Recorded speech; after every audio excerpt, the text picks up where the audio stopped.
अस्सलाम वालेकुम। आज मैं बताऊंगा कि आईएसएसबी क्या है मेरे मुताबिक।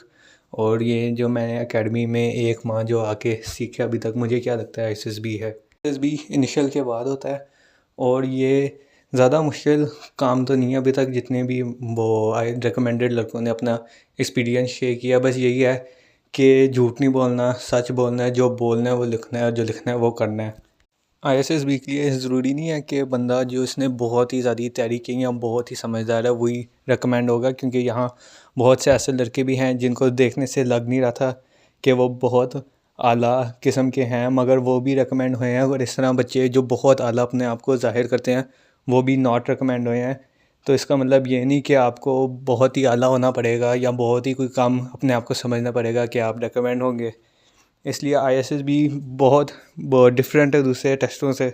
और इसमें आर्मी यही देखेगी कि उनके मुताबिक कि आप आर्मी ये ज्वाइन कर सकते हैं, पीएमए में आपको रखना चाहिए या नहीं। आईएसएसबी की बेस जो हैं वो हमें जो उधर जाके आईएसएसबी के डॉक्यूमेंट्स और बायोडाटा फॉर्म है वो है, और उन्हें सिर्फ हमारी 14 प्रोफाइल क्वालिटीज़ ही चेक करनी है, जो सबसे इम्पोर्टेंट इन्फ्लुएंसिंग एबिलिटी है मेरे मुताबिक। मतलब कि जो बंदा इन्फ्लुएंस कर सकता है वही आगे उसका ज़्यादा चांसेस होंगे रेकमेंड होने के।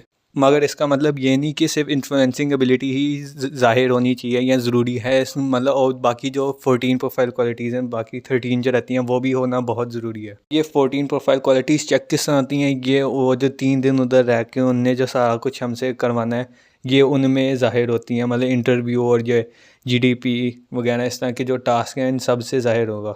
जितने भी बच्चों का मैंने क्या कहते ये एक्सपीरियंस, ये जो अभी इनने एक्सपीरियंस अपनी ब्रीफिंग दी है, इनमें ये सीखा है कि उधर झूठ बिल्कुल नहीं बोलना और जो ऑनेस्ट ओपिनियन है वही सिर्फ देना है। जो आईएसएसबी फॉर्म जो हम लोग जमा करवाएंगे उसमें जैसे फेवरेट पर्सनैलिटी का पूछेंगे तो उसमें जेन्युइन रीज़न रखने हैं कि ये जेन्युइन हमारे हैं, फेवरेट पर्सनैलिटी क्यों हैं, उनके जेन्युइन रीज़न देने हैं। अपने से खुद से बनाने की ज़रूरत बिल्कुल नहीं है, क्योंकि जो सोचेगा सोच के लिखेगा अपनी फेवरेट पर्सनैलिटी तो उसमें ज़्यादा चांस है कि वो रिकमेंड ना हो, उसमें वो ज़्यादा ब्लंडर करेगा।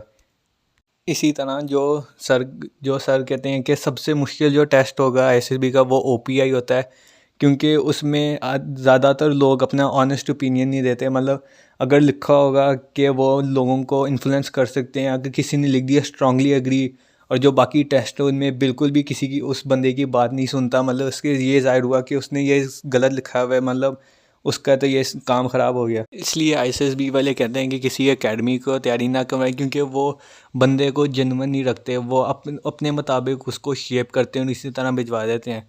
इसलिए जेन्युइन होना सबसे ये मेन चीज़ है आईएसएसबी की, कि जो बंदा जेन्युइन नहीं होगा तो उनको वो ज़्यादा पसंद नहीं करेंगे बिल्कुल भी। बस यही है कि जेन्युइन रहना है, सही बोलना है और अपने मुताबिक जो समझ आती है वो करना है और 100% अपनी एफर्ट लगानी है।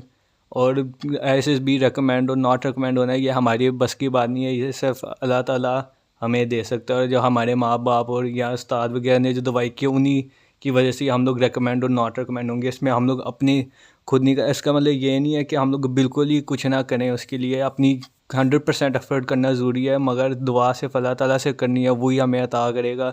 अगर रिकमेंड होना है तो वही करेगा, अगर नॉट रिकमेंड करना है तो वही करेगा, उसके मुताबिक ही सारा कुछ होना है। अगर नॉट रिकमेंड हो गए तो इसका मतलब ये है कि अल्लाह ताला ने हमारे लिए कुछ और सोच के रखा है। इसलिए अपने 100% एफर्ट करनी है, मगर दुआ भी अल्लाह ताला से मांगनी ज़रूरी है। ये मेरे लिहाज से आईएसएसबी के अभी तक जो मुझे समझ आई है ये है।